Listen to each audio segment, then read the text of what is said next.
Сәлеметсіздер ме балалар, қалайсыздар? Бүгін сіздермен қазақ тілі 2-ші сынып 94-ші сабақтың тақырыбы бізде зат есімнің жекеше және көпше түрі. Ендеше берілген жаттығуға қарайық. Зат есімнің жекеше және көпше түрі. Зат есімнің жекеше және көпше түрлерін ажырата аламын. 41-ші жаттығу. Суреттерге қара. Бала, асық, балалар, асықтар. Суреттердің астындағы сөздерді салыстырып, содан өзің қорытынды жасап көр. Жасаған қорытындыңды төмендегі мәліметпен салыстыр делінген. Мына жерде бізде бір асық тұр және де бір бала тұр. Ал екінші жерде екі бала және де көп асықтар тұр.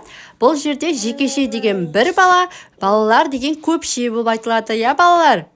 Зат есімнің жекеше көпше түрі болады. Кім, не сұрақтарына жауап беретін сөздерді зат есімнің жекеше түрі деп атайды.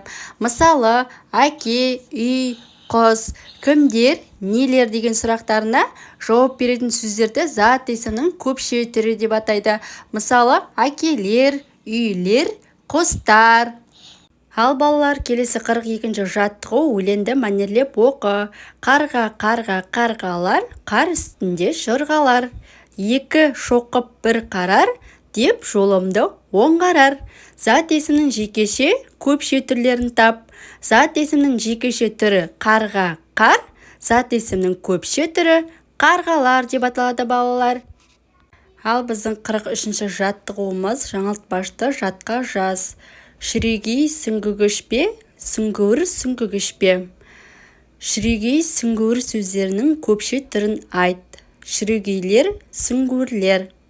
Шығармашылық үзіліс. 44-ші жаттығу келесі. Жасырынған құс атауларын тап. Оларды жекеше көпше түрде жаз.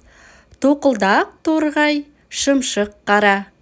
Тоқылдақтар, торғайлар, шымшықтар, қарғалар.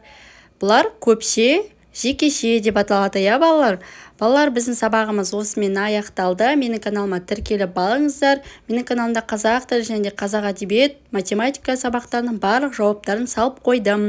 Ендеше келесі сабақта кездескенше балалар, сау болыңыздар.